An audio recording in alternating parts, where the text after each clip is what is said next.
नमस्कार, मैं ओम प्रकाश मेहड़ा। आज आपको बीए पार्ट फर्स्ट राजनीति विज्ञान के पेपर राजनीति विज्ञान के मूल आधार पर हम पेपर राजनीति विज्ञान के मूल आधार शीर्षक सामाजिक समझौते सिद्धांत का अध्ययन अध्यापन कराएंगे। हम सामाजिक समझौते सिद्धांत के बाकी टॉपिकों का अध्ययन कर चुके हैं। अब हमारा जो अध्ययन चल रहा है सामाजिक समझौते के अनुबंधवाद का अध्ययन, जिसमें हमने होबस लॉ और रूसो का अध्ययन किया। आज जो हम टॉपिक करेंगे वो करेंगे रूसो का प्रभुसत्ताधारी रूसो का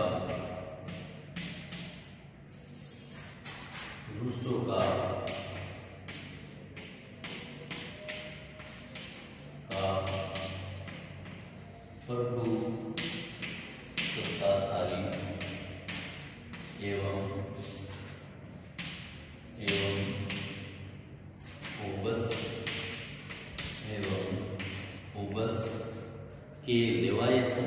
होबस के लेवायथन यानी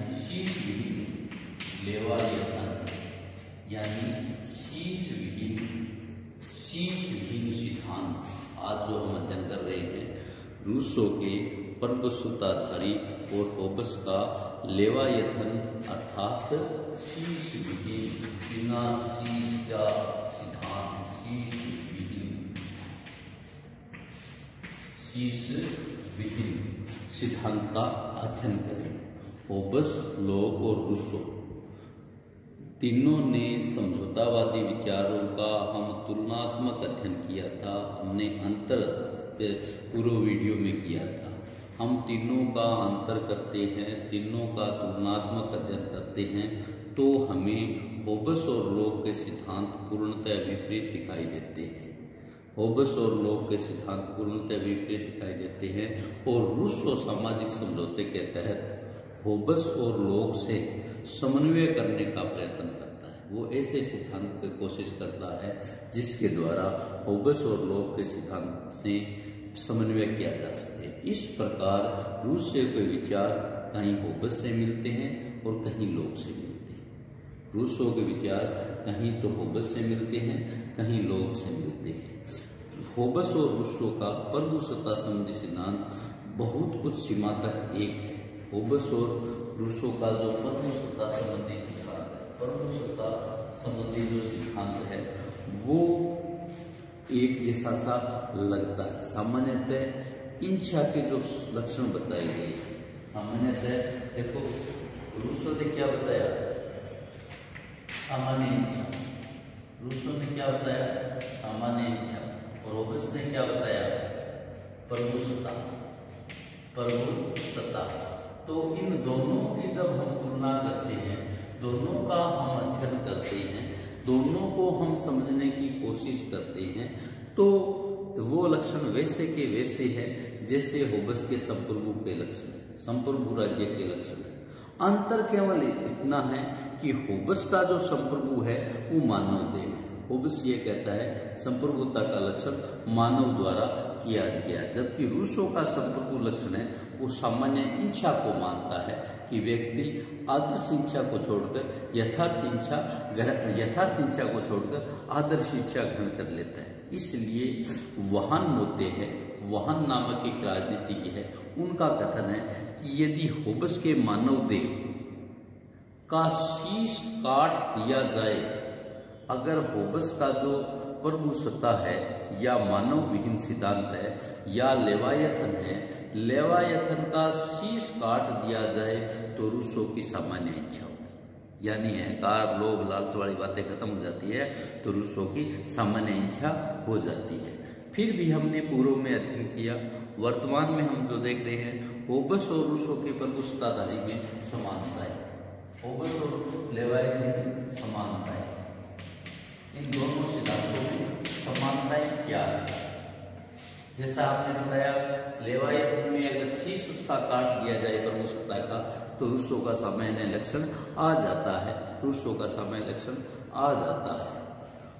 होबस के मानव देव की अविभाज्यता संबंधी गुण रूसो के सामान्य इच्छा में पाई जाती है।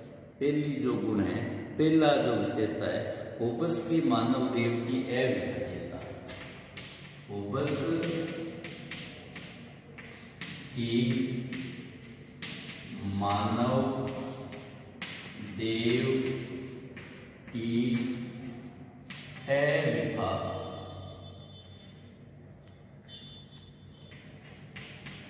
अविभाज्यता, होबस की मानव देव की अविभाज्यता संबंधी गुण, अविभाज्यता संबंधी गुण रूसो असामान्य गुण रूसो के सामान्य लक्षण में पाए जाते हैं, सामान्य इच्छा में पाए जाते हैं,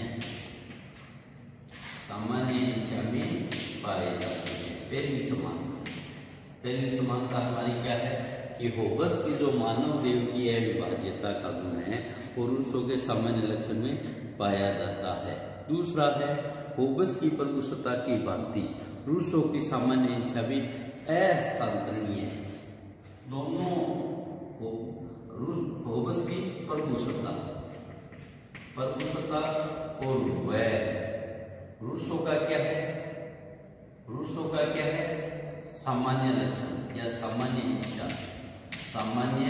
इच्छा, दोनों गुणों की विशेषता ये है, दोनों गुणों में एक बात विशेषता ये है, दोनों सिद्धांतों में एक बात यह है कि दोनों सिद्धांत अस्थानांतरणीय है,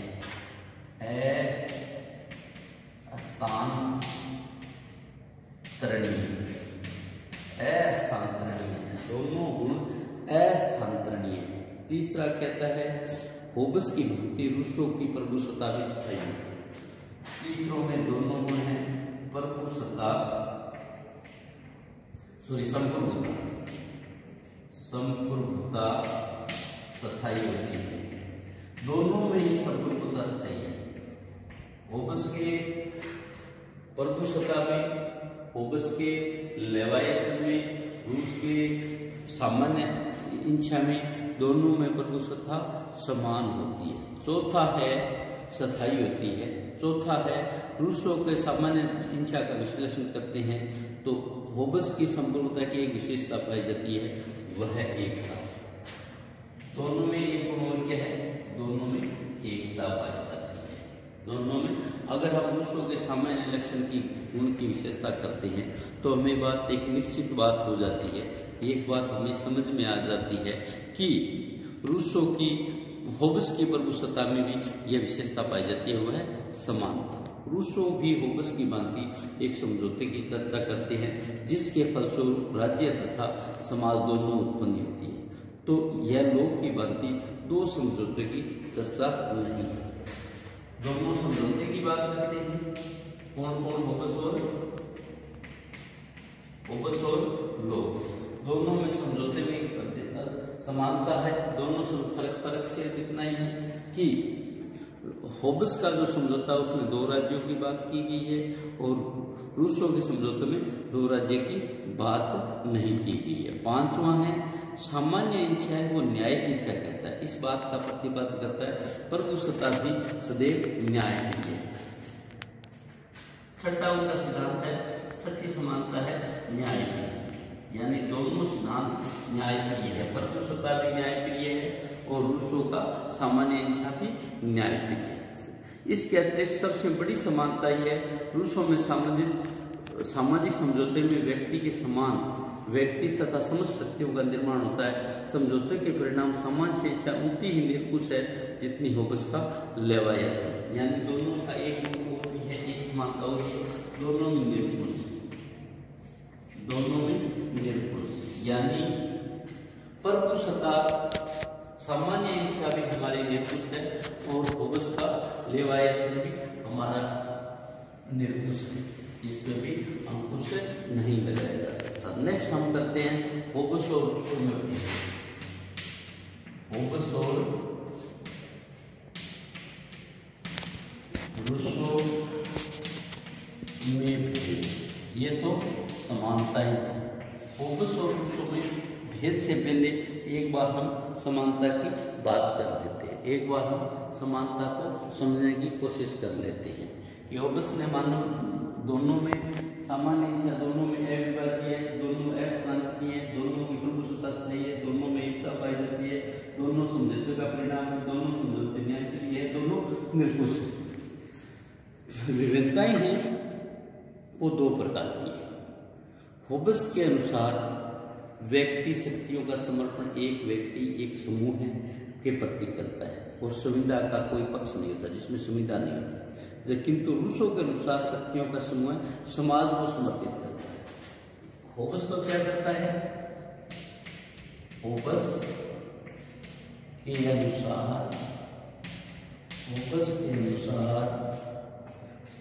के अनुसार शक्तियों का समर्पण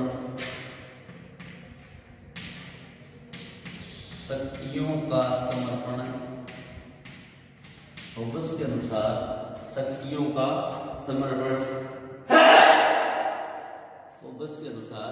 शक्तियों का जो समर्पण है, शक्तियों का समर्पण वो एक व्यक्ति विशेष या समूह में करता है। शक्तियों का समर्पण एक व्यक्ति विशेष ओब्लिक या समूह में करता है। होबस के अनुसार शक्तियों का समर्पण एक व्यक्ति विशेष या समूह में करता है। ये तो होबस की धारणा थी कि सारे लोग इकट्ठे होके एक व्यक्ति को कहते हैं मैं इस व्यक्ति को शक्तियां दे रहा हूँ, आप सारे मिलकर फला व्यक्ति को दे दिए, इस प्रकार राज्य का निर्माण होता है। जबकि रूसों के अनुसार ये सारी शक्तियां रूसों के अनुसार शक्तियों का समर्पण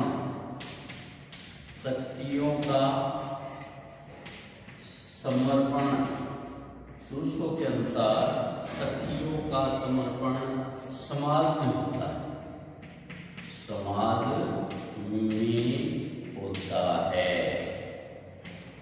समझ गए? नहीं, होबस तो ये कहता है कि सारे लोग इकट्ठे होते हैं, वो कहते हैं हम अपने सकते हैं इस आदमी को देंगे, ये आदमी उस आदमी को।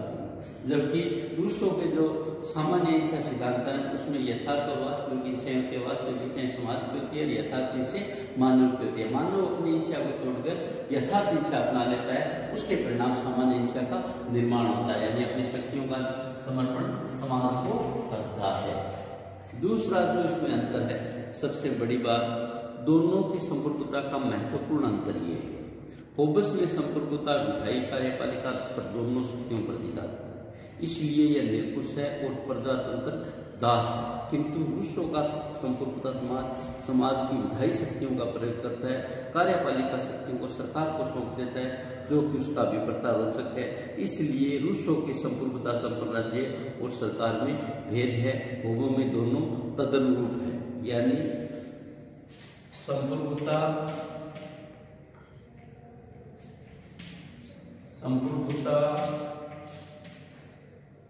और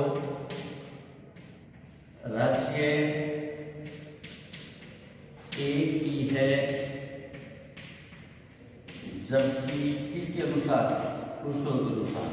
जबकि होबस के अनुसार भेद है। होबस के अनुसार दोनों चीजें अलग अलग है। नेक्स्ट है, हम सामाजिक समझौते सिद्धांत की आलोचना करेंगे।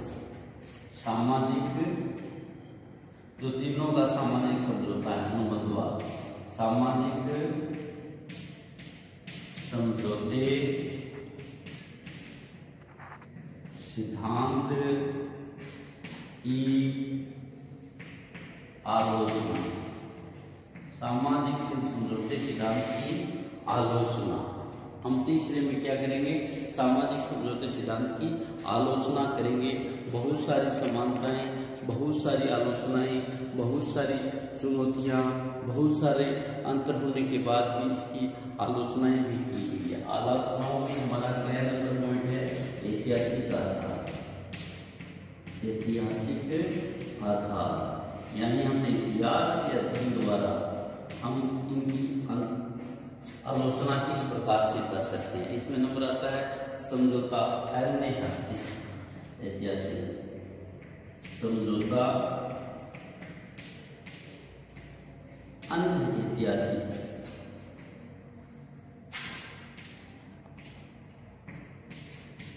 समझौता अनऐतिहासिक, समझौता का सबसे बड़ा गुण है ये अनऐतिहासिक है। ऐतिहासिक दृष्टि से समझौता सिद्धांत एक गप मात्र है, क्योंकि इतिहास में इस बात का कहीं उदाहरण नहीं मिलता कि आदिम मनुष्यों में पारस्परिक समझौते के कारण या पारस्परिक समझौते के आधार पर राज्य की स्थापना की गई। हालांकि संविदा सिद्धांत की हम बात करते हैं तो उसके समर्थन में अपने पक्ष में 11 नवंबर 1620 को मेखलापार का पेट उदाहरण देते हैं, जिनमें मेखलापार नामक स्थान पर जहाज में बैठे हुए इंग्लैंड और अमेरिका के अंग्रेजों ने अनुबंध किया था कि हम लोग शांति और सुख से जीवन यापन करेंगे। इस प्रकार ये जो समझौता है, सामाजिक समझौता है, ये अनऐतिहासिक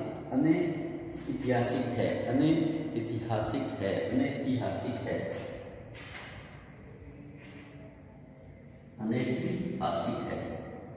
दूसरा जो अंतर है प्राकृतिक अवस्था की धारणा गलत।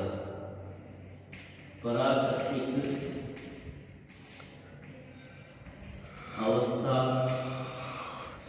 की धारणा गलत।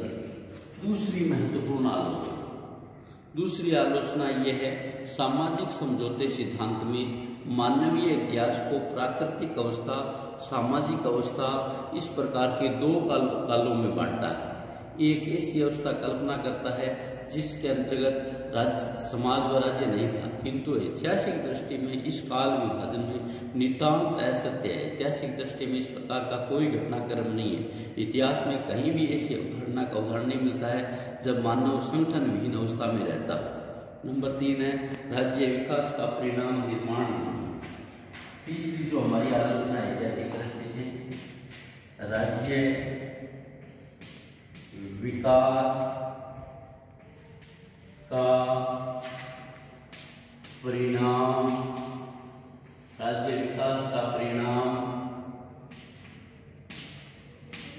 निर्माण नहीं।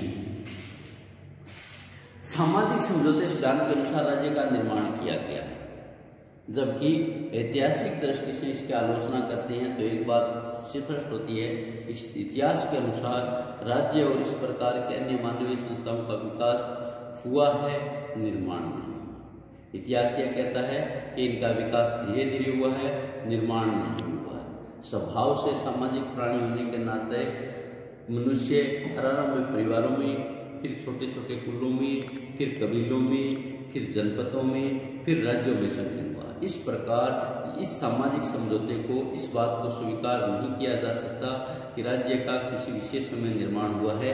ये हम ऐतिहासिक दृष्टि से, ऐतिहासिक आधार पर हम इनका 3 प्रकार से 3 बिंदुओं में हम आलोचना कर सकते हैं। 3 बिंदुओं में आलोचना कर सकते हैं। अनैतिहासिक, इन 3 आधारों पर हम आलोचना कर सकते हैं। दूसरा हमारा आता है दार्शनिक आधार। खैर नंबर है दार्शनिक आधार। फिलोसफी क्या कहती है सामाजिक समझौते सिद्धांत के बारे में? ऐतिहासिक आधार पर समझौते सिद्धांत की आलोचना की गई तो इस दृष्टि से कांट नामक जो दार्शनिक है, कांट आदि अनेक विचारकों ने यह सिद्धांत प्रतिपादित किया, चाहे ऐतिहासिक दृष्टि से कोई समझौता न हुआ, लेकिन दार्शनिक दृष्टि से भी सामाजिक समझौते सिद्धांत का औचित्य का कोई संदेह नहीं किया जा सकता। इसके मतानुसार, इसके सिद्धांत के अनुसार राज्य के स्वरूप में व्यक्ति और राज्य के पारस्परिक संबंध उचित रूप से समझा जा सकता है, लेकिन दार्शनिक आधार पर इस सिद्धांत की अनेक आपत्तियां की गई, अनेक आलोचनाएं की गई जो निम्नलिखित है। नंबर 1, राज्य की सदस्यता ऐच्छिक नहीं। राज्य की सदस्यता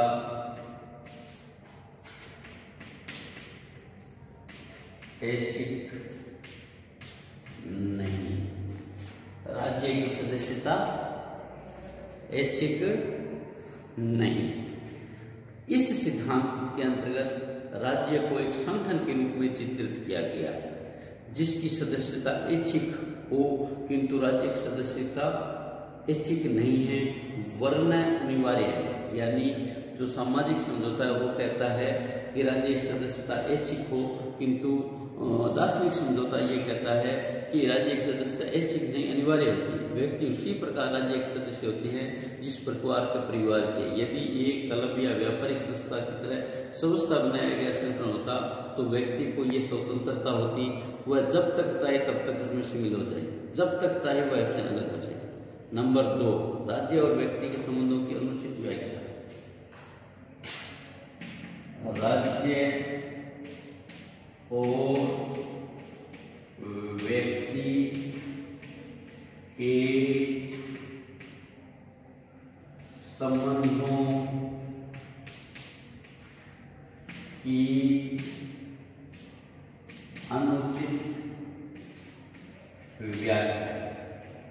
राज्य और व्यक्ति के संबंधों की अनुचित व्याख्या, इसका मतलब यह है कि जिस प्रकार संतान और माता पिता के बीच संबंध पाए जाते हैं उनकी व्याख्या किसी समझौते के आधार पर नहीं की जाती, उसी प्रकार व्यक्ति और राज्य के बीच में समझाने वाले में किसी भी समझौते की बात नहीं की जा सकती, परंतु अपितु वस्तुतः व्यक्ति और राज्य के बीच पारस्परिक समझौते नहीं बल्कि मानवीय समझाव है वो समझौते में रहेंगे। नंबर 3 है राज्य कृत्रिम संस्था नहीं।